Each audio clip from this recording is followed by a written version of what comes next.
Togo, escroquerie et abus de confiance, que disent le CSM et l'Ordre des avocats quand leurs membres grugent les citoyens, publié le 24 septembre 2022 par Miadjo. Le 9 octobre marque l'an 1 de l'anniversaire de l'arnaque dont a été victime une citoyenne togolaise dans son désir d'acquérir un terrain. À la baguette, un juge et un avocat qui se révèlent comme s'étant entendus pour faire main basse sur les 20 millions de leurs victimes. Avec la complicité passive du vendeur peu digne de confiance, le député béninois Afo Ahmed. Au commencement était le désir de la victime d'acquérir un terrain idéalement situé en face du domicile de l'ancien ministre Hadji Otet et Yassor au quartier Agoé, derrière la nouvelle gendarmerie nationale. Le député, après avoir encaissé une avance de 20 millions, avait signé une reconnaissance sur laquelle il était écrit que le solde sera constaté au bout de 5 mois. Mais attiré par la cupidité et donc une meilleure proposition à lui faite, celui-ci n'attend pas l'expiration du délai et revend le terrain. Un acte d'abus de confiance qui devrait lui valoir de goûter les geôles togolaises.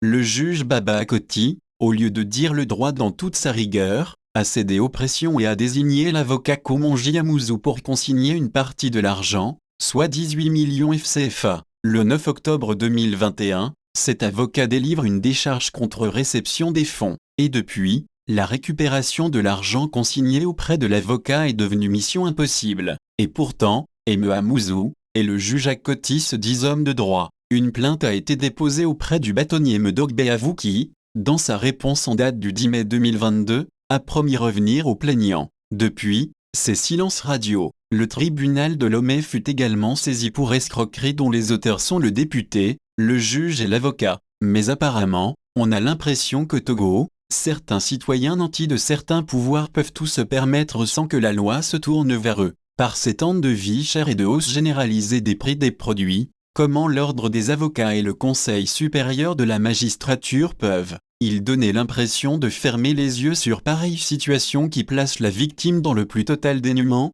Le problème est d'autant plus sérieux que le second acquéreur en la personne morale de la société qui a vu les travaux entrepris sur le terrain, arrêté. Mais jusqu'à quand? On prête à l'avocat d'avoir fait une promesse au bâtonnier, mais qu'il n'aurait pas respectée. Si cette information est vérifiée, on doit se demander ce qu'attend alors le bâtonnier pour faire réunir le conseil de discipline de l'ordre des avocats, afin qu'une solution soit trouvée pour la victime, en attendant que l'avocat ne réponde de son escroquerie. De l'autre côté, il y a le juge Akoti qui a désigné Mehamouzou. Celui-ci aurait-il fait profiter de l'argent consigné à celui-là? Dans ce cas, seul le CSM pourrait, après enquête, le déterminer. Mais dans un cas comme dans l'autre, il y a péril en la demeure. Le Togo qui veut intéresser ses fils de la diaspora et les étrangers à venir investir ne peut pas attirer lorsqu'au sein de sa justice, il y a de ces brebis qui sapent la confiance du citoyen. S'agissant du député béninois Afo Ahmed, il a la responsabilité de rembourser les 2 millions restants, parce que des démarcheurs se sont partagés cet argent sans que la victime n'ait soldé.